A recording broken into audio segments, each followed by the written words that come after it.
Have you ever experienced a moment of pure, unscripted strangeness? A fleeting instant where the world, just for a heartbeat, didn't seem quite real? Maybe it was a dream that felt truer than waking life. A coincidence so precise it felt staged. A quiet, persistent feeling that you're playing a role in a story whose rules you never agreed to. This is the whisper. It's the unsettling sense that the reality we take for granted, the solid ground beneath our feet, the predictable sunrise, the very fabric of our daily lives, might be a facade, a brilliantly constructed illusion. And this feeling is not a flaw in you. It is the first clue. It is the beginning of the most important question we can ever ask. What if we discovered, tomorrow, that everything we know is wrong? This whisper, this subtle dissonance, points directly to a profound and unsettling possibility, that the reality we experience is not a fundamental truth, but a model, a shared agreement. We are all living inside a blueprint, one so vast and so deeply ingrained that we mistake its walls for the sky. This is what philosophers and psychologists call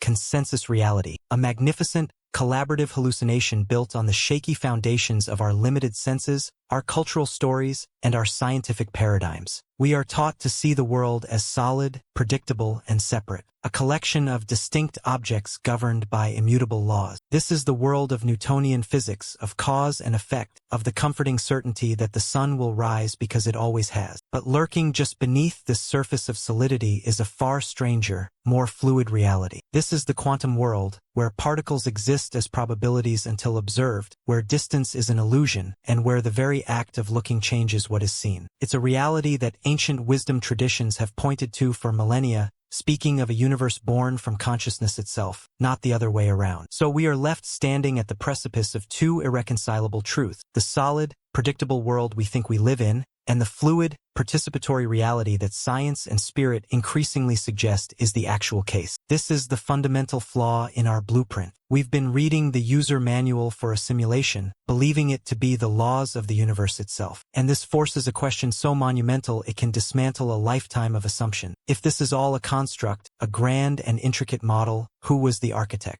Long before quantum physics offered a mathematical language for this paradox, the world's most enduring spiritual traditions were already mapping the contours of the illusion. They did not have particle accelerators. They had revelation. They did not have scientific papers. They had myths. And these are not the primitive fables we often dismiss them as. They are the sophisticated, intuitive blueprints of a deeper truth, whispered across millennia. Consider Plato's allegory of the cave, written over 2,000 years ago. He describes prisoners chained since birth, seeing only shadows cast on a wall by a fire behind them. They take these flickering silhouettes for absolute reality, until one prisoner is freed. He turns to see the fire, the puppets casting the shadows, and finally escapes the cave to witness the true sun, the ultimate source of reality. The shock of this discovery, the painful adjustment of his eyes, the sheer disorientation. This is the precise emotional journey of awakening to a flawed consensus. In the East, the concept is even more explicit. The Hindu philosophy of Advaita Vedanta speaks of Maya, the powerful, divine magic that conjures the phenomenal world into being. It is not that the world doesn't exist, it's that it doesn't exist in the way we think it does. It is a relative, not an absolute reality, a dance of energy appearing as form. Similarly, Buddhism teaches that ordinary life is samsara, a cycle of suffering perpetuated by our attachment to illusion, by our craving for a solid and permanent self in a world that is fundamentally impermanent and empty of separate existence. These are not descriptions of a universe that is simply mysterious. They are precise diagnoses of a universe that is provisionally real. They are the echoes in the void, the ancient cross-cultural recognition that the world of the senses is a brilliant, convincing, and ultimately fragile performance. They form a bridge across time, connecting the mystic's vision to the physicist's equation, both pointing toward the same ineffable mystery. The language changes from gods to geometry, from demons to data, but the core message remains hauntingly consistent. We are not merely inhabitants of reality. We are participants in its great and unfolding mystery. If these ancient intuitions are the whispers, then modern science is where the shouting begins. The cracks in our model are no longer just philosophical. They are empirical, measurable, and utterly baffling. We can start with a cultural phenomenon, the Mandela effect, where large groups of people share a distinct memory that contradicts documented reality. While easily dismissed as faulty memory, it feels different. It feels like a collective shudder, a fleeting glimpse of a timeline that was, or was meant to be. But we must move from the subjective to the objective, to the experiments that leave physicists speechless. The double-slit experiment is the cornerstone of this weirdness. It reveals a truth so bizarre it defies common sense. A single particle, like an electron, can behave as either a particle, a solid dot, or a wave, a spread-out probability, depending solely on whether we are watching it. Without an observer, it exists in a ghostly state of potential, a superposition of all possibility. The moment we look, it collapses into a single, definite reality. This isn't a quirk. It's a fundamental revelation that consciousness is not a passive passenger in the universe, but an active participant in creating it. Then we look up at the cosmos and find more glaring omission. Our best models of physics tell us that the galaxies should be flying apart. They aren't. Something we cannot see or directly detect, something we call dark matter, must be providing the gravitational glue to hold it all together. Worse, the universe's expansion is accelerating, driven by some unknown force we've labeled dark energy. Together, these two mysteries constitute over 95% of the entire universe. We are like mapmakers who have only ever charted 5% of a continent, arrogantly believing our map is complete. And then there is the haunting question of the Fermi paradox. If the universe is so vast and so old, where is everybody? The profound, echoing silence of the cosmos suggests a terrifying possibility, that there might be a filter, a great barrier that prevents civilizations from reaching the stars. Perhaps that filter isn't ahead of us. Perhaps it is the very nature of reality itself, a simulation that resets, or a zoo we cannot escape. These are not mere problems to be solved. They are anomalies so deep and so pervasive that they cease to look like missing pieces of our puzzle and start to look like features of a puzzle we didn't even know we were solving. They feel less like errors and more like glitches, hinting at the true code running underneath it all. If our reality is indeed a construct, then where is the signature of the architect? If this is a simulation, where is the code? The answer might be woven into the very fabric of existence, in patterns so pervasive and elegant they defy random chance. This is where the cold, accidental universe of pure materialism begins to crack, revealing glimpses of a profound and mysterious order. Look at a nautilus shell, the spiral of a galaxy, the arrangement of seeds in a sunflower. They all sing the same mathematical song. The Fibonacci sequence, a series of numbers where each is the sum of the two before it, giving rise to the golden ratio, a proportion believed to be inherently aesthetically pleasing to the human eye. This ratio, approximately 1.618, appears from the microscopic structure of DNA to the grandest cosmic scales. It is a pattern that repeats across dimensions, a constant in a universe of variables. This is the domain of sacred geometry, the study of shapes and forms that are foundational to the universe. The flower of life, the Platonic solids, these are not just mystical symbols, they are the hypothesized building blocks of reality, the geometric language of creation. This points toward the most compelling argument against a purely accidental cosmos, the fine-tuning of the universe. Physicists have identified a series of fundamental constants, the strength of gravity, the mass of a proton, the cosmological constant, that are so precisely calibrated that if any one of them were altered by a fraction of a percent, life, stars, planets, and the universe itself would never have formed. The odds of this perfect balance occurring by random chance are astronomically, unimaginably small. We are left with a staggering dichotomy. One possibility: we are the beneficiaries of an almost impossible cosmic lottery, a statistical fluke in a cold and meaningless void. The other: we are witnessing the subtle fingerprints of a master designer, not necessarily a bearded man in the sky, but perhaps a conscious, intelligent principle that encoded its essence into the mathematics of existence. This is not a call to religion, but a call to awe. It suggests that the universe is not a chaotic explosion but a cosmic symphony, composed with a precision that hints at a purpose we are only beginning to sense. The chaos we perceive is merely the surface. Dive deeper, and you find an order so exquisite it takes your breath away. To truly grasp the magnitude of this question, we must move from the cosmic to the personal. For the real shockwave of this discovery would not just ripple through laboratories and universities, it would detonate in the human heart. To learn that the fundamental rules of your existence are not what you believed is the ultimate psychological earthquake. It is a forced evolution of the soul, and it follows a path as old as human consciousness itself, the stages of a paradigm shift mirroring the stages of grief. First, there is denial, a reflexive, protective dismissal. It can't be. The world is solid. I can touch it.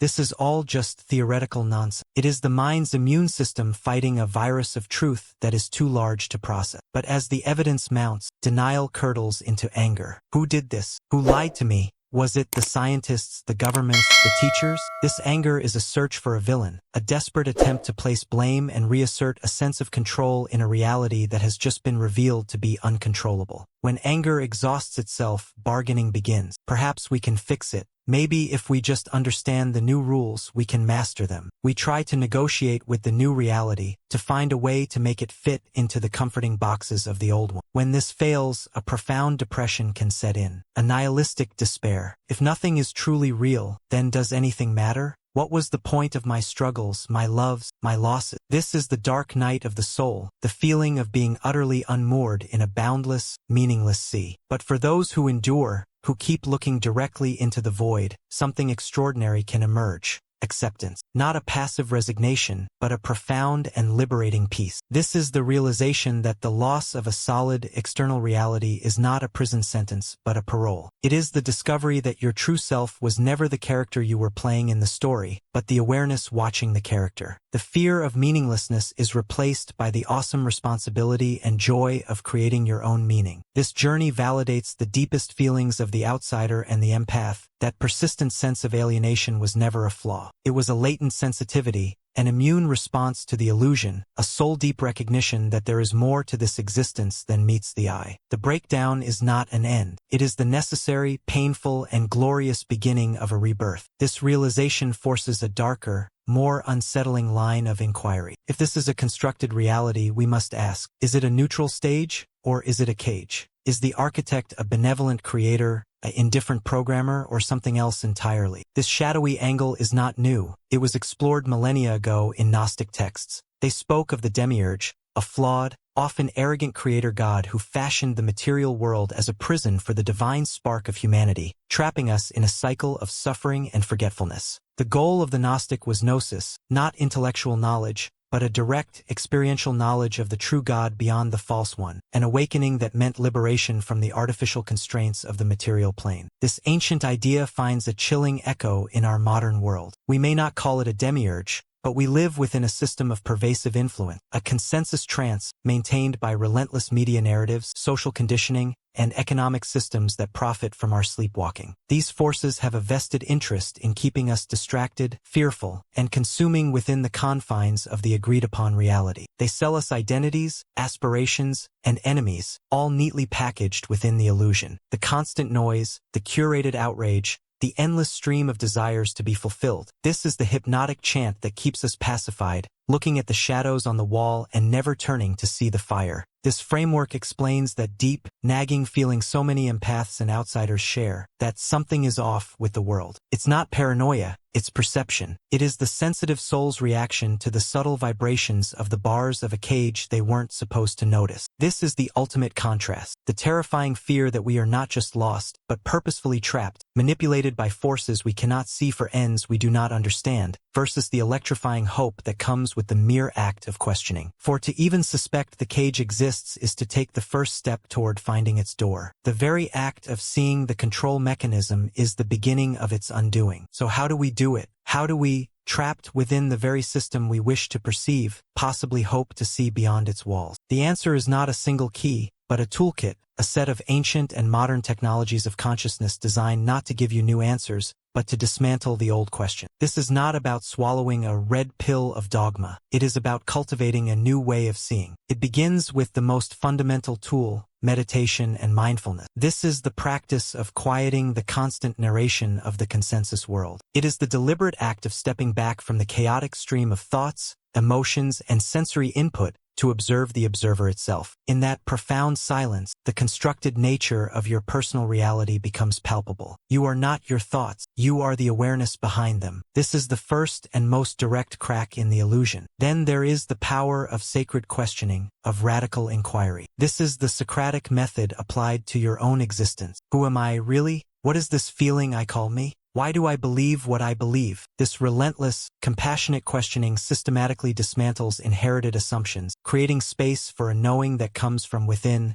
not from authority. For some, plant medicines and psychedelics have served as a catalytic, accelerated path. Under their influence, the filters of ordinary perception dissolve, and the fluid, interconnected, and deeply patterned nature of reality is experienced directly. These are not escapes. They are expeditions, returning with maps of territories our standard models cannot chart. But they are profound tools that demand respect and context. Ultimately, all these paths, the stillness of meditation, the fire of inquiry, the journey of the psychedelic experience, converge on the same point. This is the heroic journey inward. It is the quest every mystic and philosopher from Buddha to Carl Jung has undertaken. It requires courage to face the unknown within yourself, but it is the only quest that matters. For if the world is a projection, then the projector is your own consciousness. To know that is to gain the ultimate freedom. The tools are here waiting. The only question is, do you have the courage to pick them up? Imagine the weight lifting, not a gradual lightening, but a sudden, breathtaking unshackling. The walls of the cave don't just crack, they dissolve into pure, luminous potential. This is the world that awaits on the other side of the great unraveling. It is not a dystopia of chaos, but a renaissance of connection. The foundational lie of separation, that you are here and I am there, that we are discrete islands of consciousness competing for resources in a cold universe, evaporates. In its place blooms a profound, unshakable knowing of interconnection. You look at a stranger and see not an other, but another expression of the same fundamental awareness that you are. You look at a tree or a stone and feel not its separation from you, but its unique note in the grand symphony of being. This changes everything. Curiosity replaces dogma. When you understand that reality is a participatory act, every moment becomes an invitation to co-create, to explore, to play. Questions become more valuable than answers. The drive to conquer and control nature transforms into a desire to understand and collaborate with it. And ultimately, love ceases to be a mere emotion and becomes the fundamental operating principle. Not a sentimental love, but a fierce, clear-eyed, unconditional reverence for the sheer fact of existence itself. This is the true liberation. It is the shift from a world built on fear of the other, fear of lack, fear of death, to a civilization rooted in the courageous, expansive, and creative power of love. The old world was one of limitations, of hard edges and final answers. The new reality is one of limitless potential, of infinite questions leading to ever deeper wonder. It is the discovery that the true nature of reality is not cold, silent, and indifferent, but is, in its very essence, conscious, creative, and lovingly aware of itself through you. This is the hope that makes the journey through the shadows not just worthwhile, but the only journey there is. So we end where we began, but nothing is the same. The terrifying what if has transformed into the most empowering what now. This is not a call to abandon the world, but to see it with new eyes, to engage with it not as a passive consumer of a predetermined story,